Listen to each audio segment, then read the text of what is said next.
For example, I just tested a 3-year-old and the parents were like, we think she's gifted. Like the dad is gifted, has been, tested, and they wanted her to go to a specific school and said, hey, we need this cognitive profile or this test to get in or be considered admission. But that's not really 2E. That's just doing a cognitive test. That's a gifted one for sure. But the 2E is more, I have it where parents that have kids going to these schools and the schools are saying they're acting out, they're having behavioral issues, they can't sit still, they're struggling with social skills, like they're gifted, why are they struggling? Right. So that's more of the 2E of like, okay, let's dig deeper. Like we know they're incredibly bright, but what else is going on? Got it. Welcome to the Empower LEP Collaborative Podcast, a podcast to empower, inspire, and collaborate with aspiring and practicing licensed educational psychologists and like-minded professionals.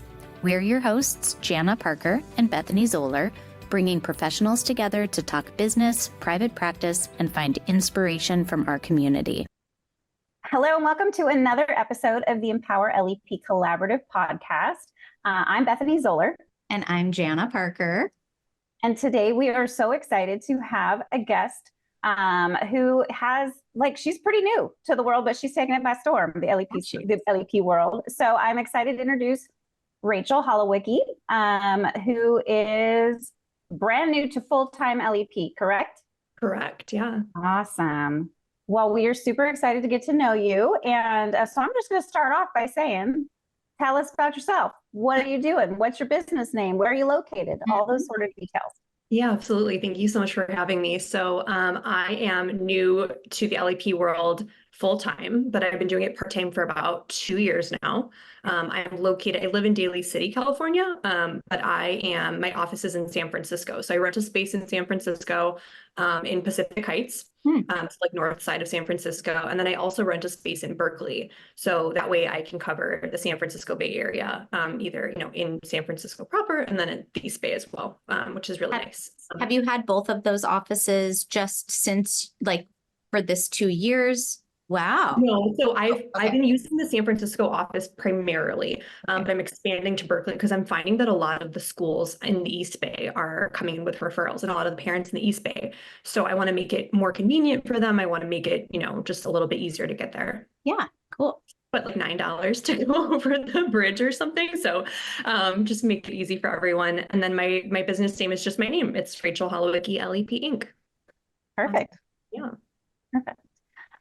So you've been full-time LEP for a very short period of time. 2 years ago, we started part-time. What kind of led you to want to be LEP? So I'm from Chicago originally. And so I had done private practice in Chicago.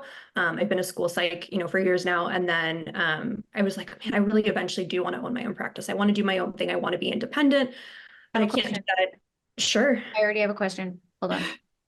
In Chicago, do you have a PhD? I don't. Okay. But in Chicago, you can do private practice? You cannot. So as a school psychologist, you can't. You said I couldn't. No. Okay. I thought you said you did private practice in Chicago. And I was like, so in Chicago, you have to do it under a clinical psychologist. Okay. I joined a practice and then they had to supervise me, even though I was already, a school psychologist. Sorry if that wasn't clear. Got it. Okay. Thank you. Sorry. So but I had, it was actually to save up for our wedding. I was trying to make more money for our wedding and I was loving it, but I'm like, I can't do this on my own. And then my partner had an opportunity through his company to move out to the Bay Area. And I was like, yeah, no snow, let's go. Perfect. There's no question. I love California. It was a no-brainer for us. And then once I got out here, I started doing some research and I realized wait, I can do this. This is amazing. I had no idea before we moved. So it was just the cherry on top. So I took the test and started doing it right after we moved out. Awesome. So you got a job in a district and started doing private practice? I was doing it private practice. Yeah, doing it part-time. And then I also joined a practice here for a little bit. So I was really hustling, doing all the things, Bay Area prices. Wow. Wow. Yeah. Okay. So your practice, what is it? What are you primarily doing in your practice? What's it look like? Yeah, absolutely. So it's definitely mostly assessment based. I've kind of started to dabble and I'm really still figuring, I hear you guys say all the time, you have to pick your niche, pick your thing, your one thing that you really, really love and do that. I love working with younger kids. That's definitely my specialty. Toddlers, I started off as a developmental therapist. So littles are my favorite, elementary, we love Candyland, we love Play-Doh. Middle and high school, like not so much, like love you guys, but we're getting a little sassy, getting a little stanky. So I love the little ones so much. They're just so sweet. So definitely mostly assessment. I do private psychoeducational for parents. I do IEEs. And then I also do like gifted 2E testing. And that's been really, even especially like in the Bay Area, there's a huge market for that. Can you tell me what that includes for you? Like what is different about that? Or is it just that you get the students who might have that profile and parents are looking for that? Because when I get called, well, like, do you do 2E testing? My response is like, well, we do testing. And if they come out with a 2E profile, I might say it, you know, or not because it's not a diagnosis, but, you know, like, so is it different, you know, than normal testing for you? Not really, but it's more, I would say it's more the referral reason than the testing, if that makes sense. So they're reaching out saying, hey, we're applying to X school. Hey, I want my, you know, my child to go to X school. You know, for example, I just tested a 3-year-old and the parents were like, we think she's gifted. Like the dad is gifted, has been, you know, tested, and they wanted her to go to a specific school and said, hey, we need this cognitive profile or this test to get in or be considered admission. But that's not really 2E. That's just doing a cognitive test. That's a gifted one for sure. But the 2E is more, I have it where parents that have kids going to these schools and the schools are saying they're acting out, they're having behavioral issues, they can't sit still, they're struggling with social skills, like they're gifted. Why are they struggling? Right, right. So that's more of the 2E of like, okay, let's dig deeper. Like we know they're incredibly bright, but what else is going on? Got it. Makes sense. Yeah. Thank you. Sorry to interrupt. No, not at all. Proceed, Bethany. So passion is itty bitties. Okay. All right. How did you get your first clients? How did you start? How did you market yourself? Yeah, so I just started out reaching to schools. Again, the Bay Area has a ton of private schools. I feel like Chicago definitely does, but even more like concentrated here. And I started reaching out to schools. I actually, shout out to Misty, started reaching out to SPED attorneys, and that was a huge, huge source of referrals. I started reaching out to parents groups and going to like, you know, getting permission and going to like support group meetings for kids on the spectrum or kids that are gifted. I started reaching out on Facebook groups. Like I really went big, really, I kind of did like a wide blanket and was really lucky that I got some really positive feedback like very quickly.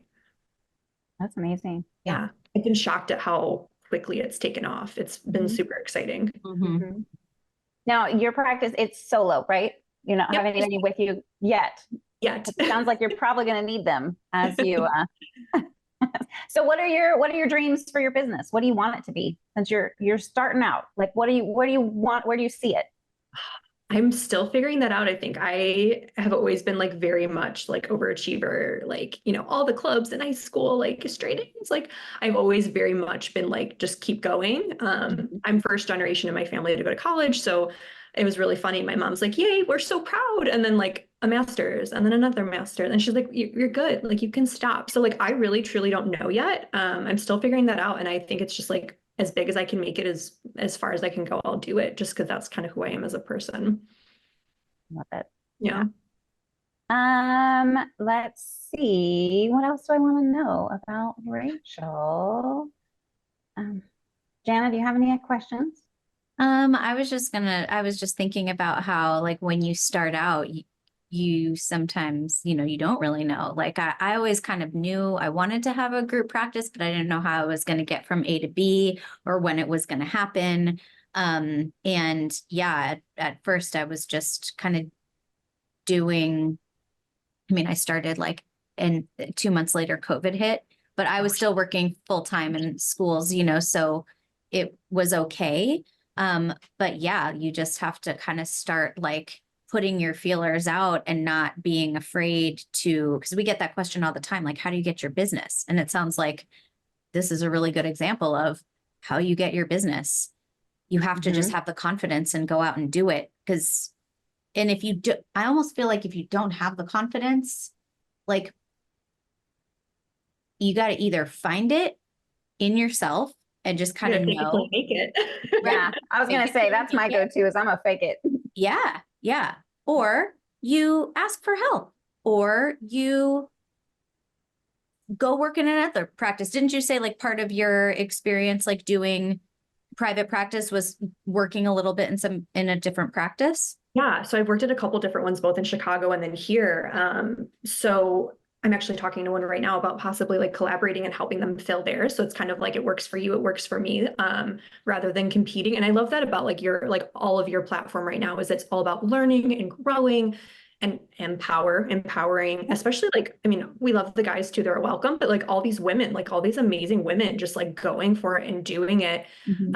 I was going to say, I think like my timeline is really interesting because it's not a confidence issue. I'm so outgoing, like it's a little ridiculous. Anyone who knows me knows like I can make friends with anyone. I talk to everyone.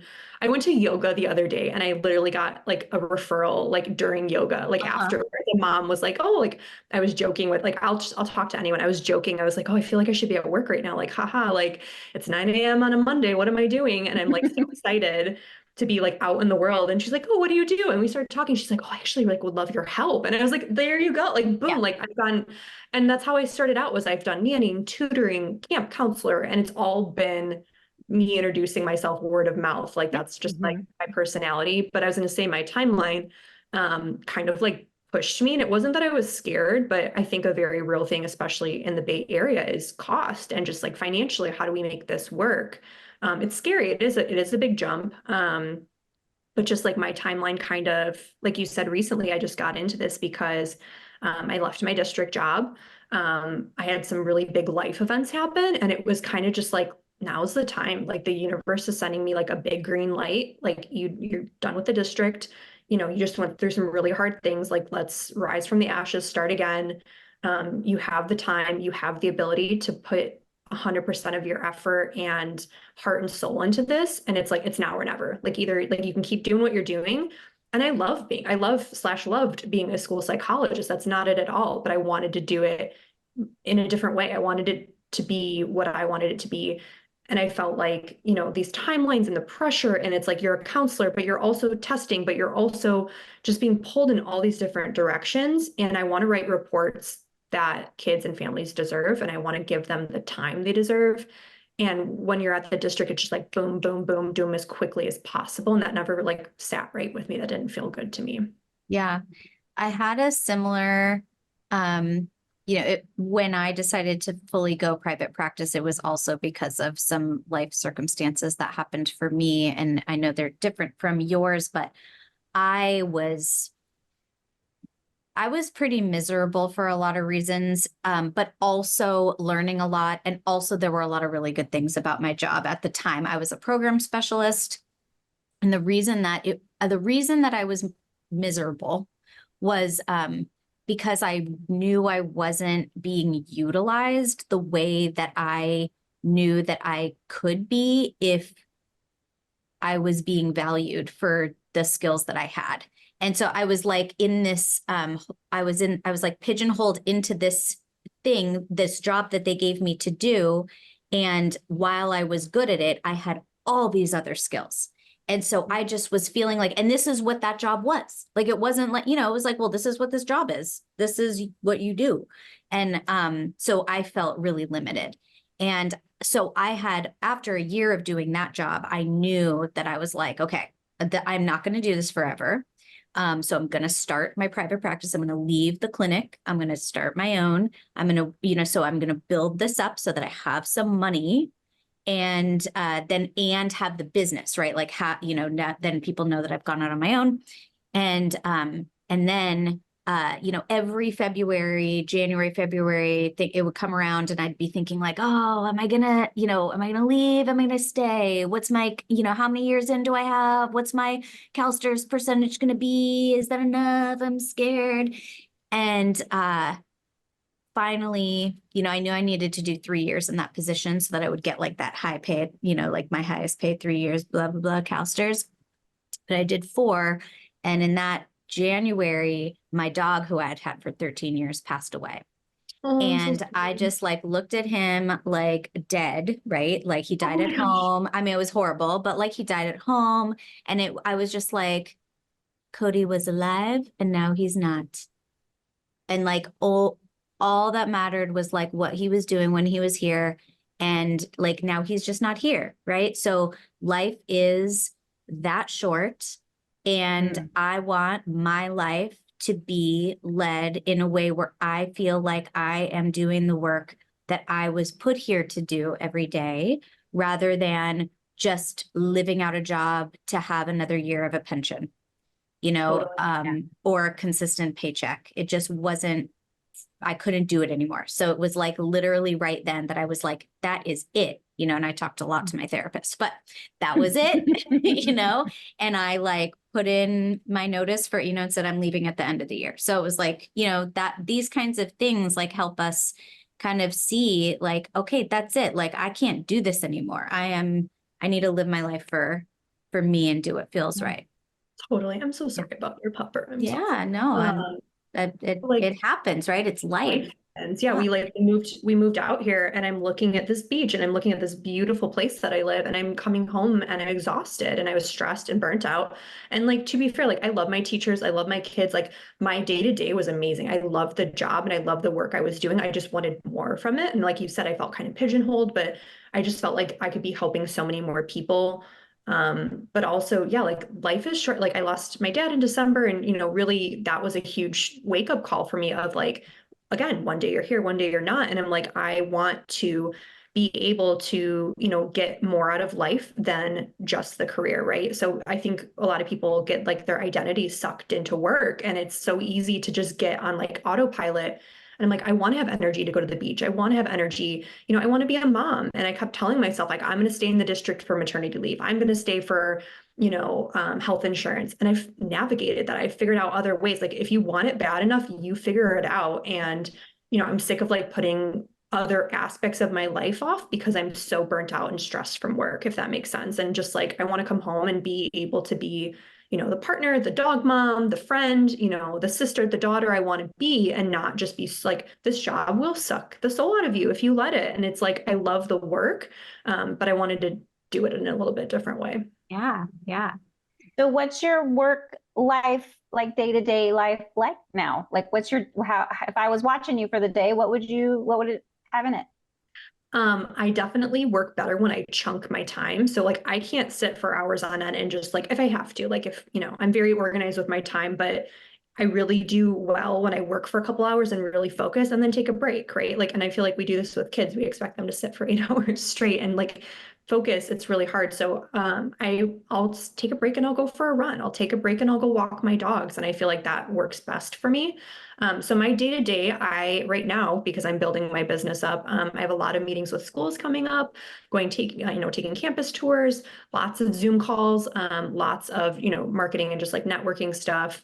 And then I've been testing in the evenings and on weekends, because that typically just works best right now for families, but I'd like to transition that more to during the day. But right now I'm just building my day to day, like just for an example, like I went for a run this morning, and then I sat down and I worked on 2 private reports that I completed this weekend.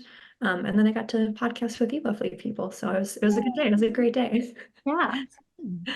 Awesome. It's also nice to not have to be like, okay, 8 to 4. Like, you have to be in a physical place 8 to 4. Yeah. And or you have to be from home. You have to be in your job from 8 to 4 with a mask on in a room with 6 people on Zooms with a mask in IEP meetings all day, even like that. I got nothing done. I get so much more done at home because I can focus and it's quiet and I'm not being told like to go put out fires. And not like, I don't have to stop because like, oh, I have an IEP meeting in 10 minutes, or like, oh, I have to stop because so-and-so's having a crisis. Like, I can do what I need to do on my own time. And like, I'm not a morning person. Like, I hate mornings. So like, I can sleep in a little bit later. So I wake up feeling rested and feeling, like ready for the day. And you told me you wake up at 4 a.m. Like, that's wild to me. Like, cannot do that. But like, I can't be awake past 9. So right.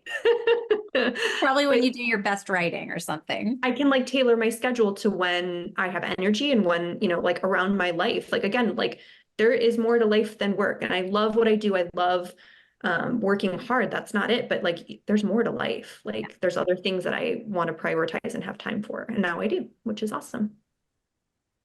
I have I a think that question. needs, oh, go ahead. My next question is, when you did work for other places, what was that experience like? And do you feel like there was benefit for you working in somewhere else before you went out on your own?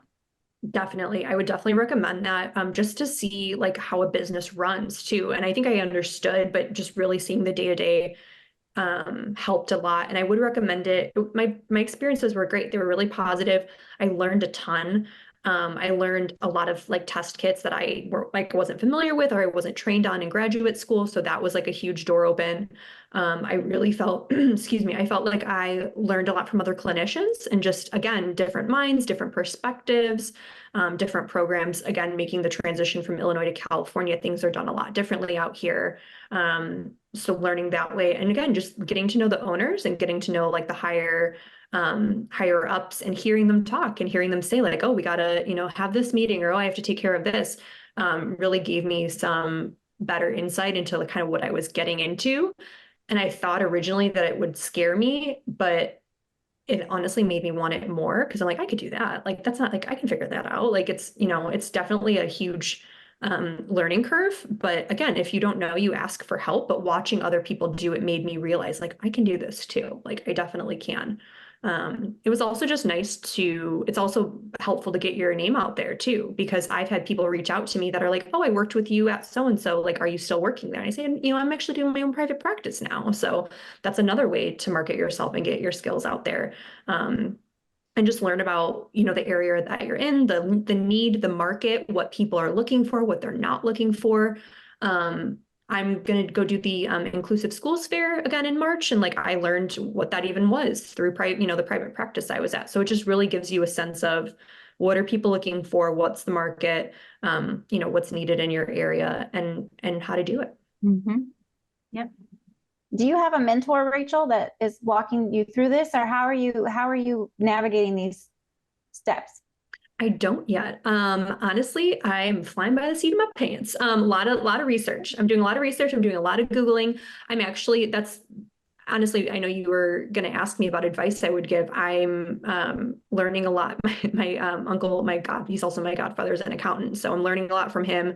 I'm doing the research and I'm figuring out the business side of things because we're trained to be therapists. We're trained to be psychologists. We're not trained in the business side. So I am currently looking for a mentor, wink, wink, nudge, nudge. But just like also learning from you all, like learning from the LEP group. And again, from being in private practice with other professionals has been really helpful, but I'm kind of just taking it one step at a time, and just making sure I'm compliant, all the taxes and all the boring stuff. But I'm kind of just taking it, one day at a time. Yeah.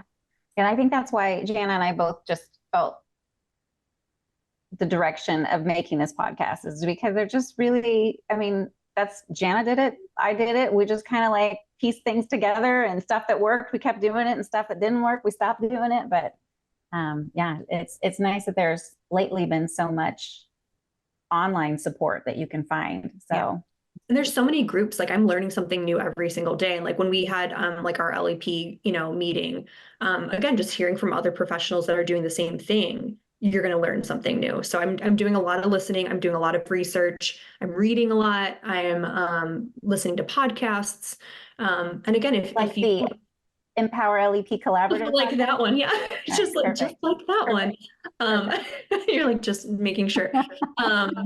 Too funny, but just making sure it's okay to ask for help too. And we're trained in one area. It's okay to not know everything. And you ask for help and you learn from others. And that's kind of the beauty of, going to the LEP world is you're really taking it to the next level. You're taking your practice and your skills, to a place where you may not have been able to in a school setting or in, another setting. So it's really cool to grow as a person, but also grow like as a professional. And like, I'm, I can say I own my own business now. And that's something I never would have thought I'd be able to say when I started going, to school to be a psychologist, like the hair flip. Yeah, you need to definitely, there needs to be a hair flip. Cool. I'm very proud of it. I take a lot of pride in my work and it's really exciting. It's great.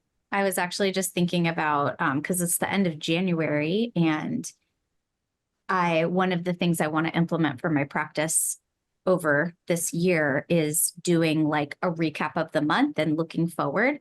And so I do my, like, I don't know, best thinking, I guess, in the shower in the morning. And then I'm like, shoot, I wish I had something to write this all down with. And then I think, oh, should I be talking into a recorder? Like, should I talk into my phone, or should I just go to work and write it down? And so still, it's all just in my head still. But I was thinking about all of the things that happened in January, and like how many exciting things happened for me, for my team, like recognizing the work that they've done, what's coming up in February, and just like really how much has happened. And I really want to be transparent with my staff and how the practice, like all the things that we're working on in the practice, so that they feel connected and have a sense of, you know, like all these things. Like maybe I only tested, you know, 2 full assessments this month, but you know, how much of this was I doing and how much of that was I doing and how much of this, and like, how do I like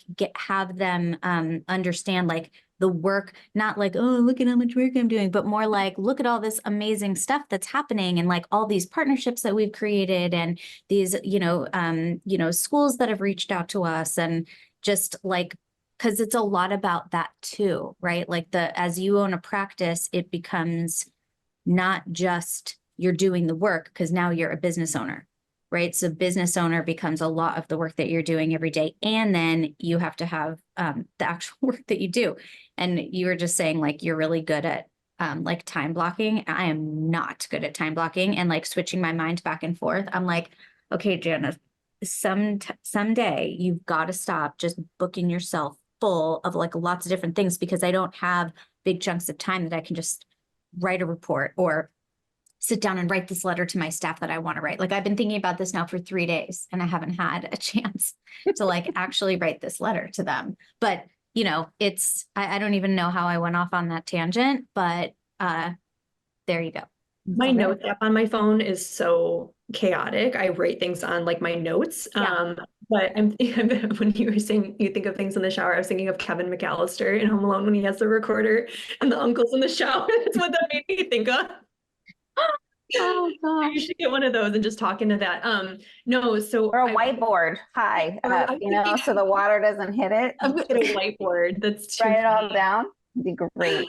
I think that's amazing though, that you're including your staff, because they can realize like, wow, I'm part of something bigger. Like Right. it's not just me working, you know, this is a team effort. There's a bigger picture here. Right. We're Jana's doing not on vacation, you know, like that they think that, but no, my notes tab is really chaotic. I set blocks of time. I'm a crazy multitasker. I'm always doing 3 things at once.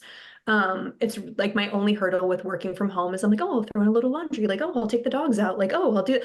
And I'm like, okay, now I need to like buckle down and do it. But I'm very, I'm pretty dedicated. Like I'm pretty motivated and disciplined when it comes down to it. But I think in terms of, you know, growth and looking at your growth and, you know, keeping those milestones, I think setting like realistic expectations for yourself is really huge. I think setting boundaries is really huge. Like I'm a different person, you know, than even I would say 2 years ago, even then, you know, 3-4 years ago, learned how to set boundaries for myself in my personal and my professional life. And that was a game changer for me. That's something, again, like advice I would give is you cannot do everything. You cannot be a yes woman. And I think when you start your business, you're like, I want to say yes. I want all the opportunities. I want to like get out there. That's great, but you cannot do that and burn yourself out, because you're going to be in the exact same spot you were in before. So I like block things out on my calendar. And then I also keep in mind, you know, time for rest. And I'm a total hypocrite. Like all my friends are going to hear this and be like, you're the worst. Like I'm so bad at resting. I'm horrible at sitting still. I can't do it. But I've been really making a huge effort to make that a change, especially now that I'm running this business of, you know, you can't work 7 days a week. You can't work every night super late. You need to take a break. And again, like the life events definitely put that in perspective of like, I'm a human being. I am not a robot. I'm not a machine. You know, I do what I can. And like, again, last night I was working on a report and I'm like, okay, like I'm starting to be cross-eyed. Like I got to put this down and look at it with fresh eyes, like, and just start fresh in the morning. So I think being kind to yourself and being realistic about what you can get done in a day, And then setting those boundaries of like, nope, I'm not available that time. Like, would this other time be okay for you? Or, hey, like, this is when I'm available. This would work great. Like, rather than just saying like yes to the first thing. Cause I used to do that and I learned really quick that's not sustainable. And I think that's expected in schools. Like, I think we're expected to do so much in schools. So if you are going to do your own business, you have to learn like how to manage your time and how to say no to things that you don't have the bandwidth for. And that's okay to say no. That's the beauty of being in your private practice is you can say no. Yeah. Yeah. Or you can say, you know what, my next available opening is March. Would you like me to put you down for that?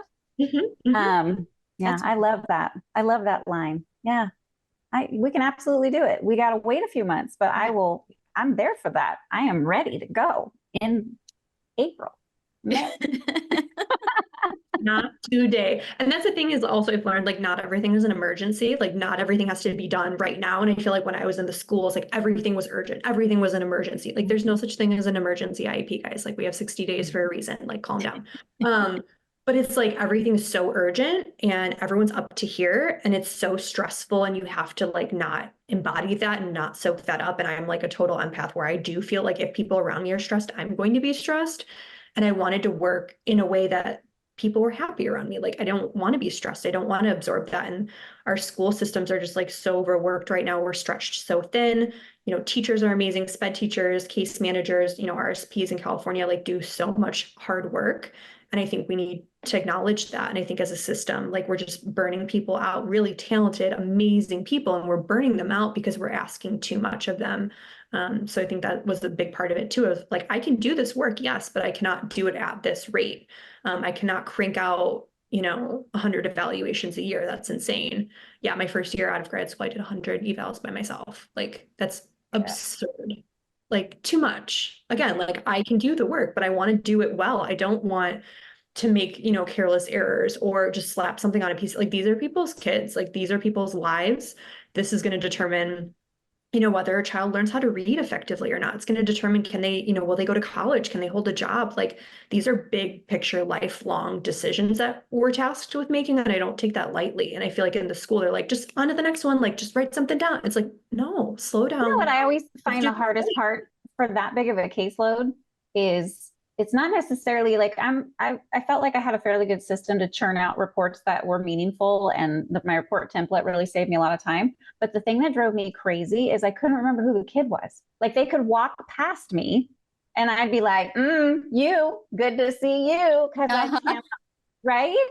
And it was just so, like I spent hours with these kids or what, and I wrote a great report about them, but they're going to walk right past me and I'm not going to be able to remember which one they were other than I know they were one of them. And I'm like, that just removes that whole relationship portion of it. Okay. Yeah. So I assessed you and this is what's going on. And I'm giving recommendations to my team. And then I have no idea who you are ever again. And that makes me sad. Like I want to have the relationship. I want to know that. Yeah. Anyways. That could be my like an elephant. I never forget. I would never ever forget a kid. Like I'm like it's so I'm the exact opposite. That's so funny that you say that. I've got about 12 years on you, my dear. So really give it a second. Yeah, like, I'm just like we got some time. Yeah.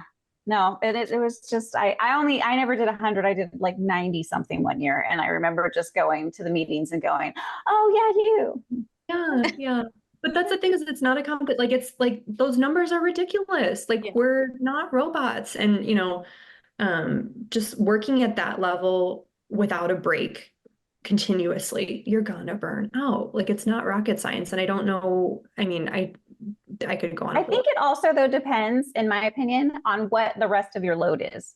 Because I know some school psychs that they are assessment only. Assessment is their passion. They love it. They like to go in and do their thing and then peace out. And that's totally cool, but I don't want to just do that in my practice. I mean, I love assessment, but I love counseling and I love consultation as well. So that's the hard part. It's like school psychs. If you get the job, you don't always get to just focus in on that thing that you're passionate about. You've got all these other things to juggle. So I am so glad, Rachel, that you found your passion and you're able to have this flexibility and kind of create the job and the life that you want. I think it's what we want for everybody that's listening to this podcast, right? It was just like, you can do it. Yeah, Yeah. it's inspiring. You're like right at the beginning. So I'm really excited for you, like getting out there and making this decision and this jump. And I think it's good that we're like talking to LEPs who are at all different points in their journeys, and so this has been really great for us to just like talk. You're like so excited. It's awesome. Yeah. Like, I have 12 years on you. Wait, let's talk in 12 years and see if you're still excited. There it is. See, we just had our last episode is a person that I'm like aspiring to be in 24 years. So I'm like, I'm going to be her. I'm going to be, so it's very cool. See what this can turn into. And that's the beauty of it, is it can turn into whatever you want it to turn into, and to have that flexibility is key. So it's really exciting. Her keyword was evolve. Yep. And I was like, I can feel that in my own practice, because I definitely had an idea of what it was I was going to do. That's what I'm going to do. I'm going in. I'm ready. And then I fell in love with completely different things along the line. And you know what? But you get to do it because it's your practice. Anyways, it's great. Well, Rachel, you've kind of already given us sprinklings of advice, but I want your final, like, somebody is just pondering the idea of, should I take the leap to LEP? Okay. We're trying to figure it out. What would your advice be to that person? Time is going to pass anyway. The time is going to go by whether you do it or not. So if you really want it, just go ahead. Just go ahead. Again, like talking about life is short, and we want to be the people that we want to be. Just go for it. Honestly, you figure it out as you go. And, if you sit and wait for the perfect moment, it's not going to come. I think that's what I was doing. I was like, oh, well, I'll wait for this and I'll wait for that. And once this is done, and if you keep putting it off, it's not going to happen. So I would say just be like Nike, just go for it. That was so cheesy. Oh my gosh, please edit that out. Just do it. No. That's going to be like the end. No. For Be sure. the name of this podcast. Nike, Yeah. do it. Nike, just do it. So bad. So good. Rachel, it was so awesome to get to chat with you and learn your story and keep us up to date. Oh, we've got balloons Oh gosh, going. the balloons, stop. Shanna's got all these like special things set on her Zoom. I don't know why. But if people have questions for you, Rachel, or they want to connect with you, is it okay if we put like your contact, your email or whatever on the show notes, so people can be like, hey, Rachel, she seems like fun. I want to reach out and collaborate. Glad I seem fun. Yes, absolutely. It's just my first name, last name. So Rachel Holowicki, LEP @gmail.com. So my first name, last name, LEP @gmail.com. And then that's the same for my website. So Rachel Holowicki, LEP, email is Rachel Holowicki LEP @gmail.com. Website is rachelholowicki.lep.com. I'm sorry. And then, like I'm on Psychology Today. I'm on Facebook, all that good stuff. Amazing. All right. Well, thank you so much, Rachel, for being here. And we will call it a day here at the Empower LEP podcast. And so keep listening, keep making sure that you are liking us on your podcast, and we'll see you on the next one. Bye, everyone. Thanks for having me. Thank you for listening to the Empower LEP Collaborative podcast. Episodes can be found at empowerlepcollaborative.com. If you liked what you heard, please leave us a 5-star rating and review on your favorite podcast player. If you'd like to be a guest on our show, or if you have any questions for us, don't hesitate to connect. We would love to learn more. Jana can be found at jana@empowerlep.com, and Bethany can be reached at bethany@lepcollaborative.com.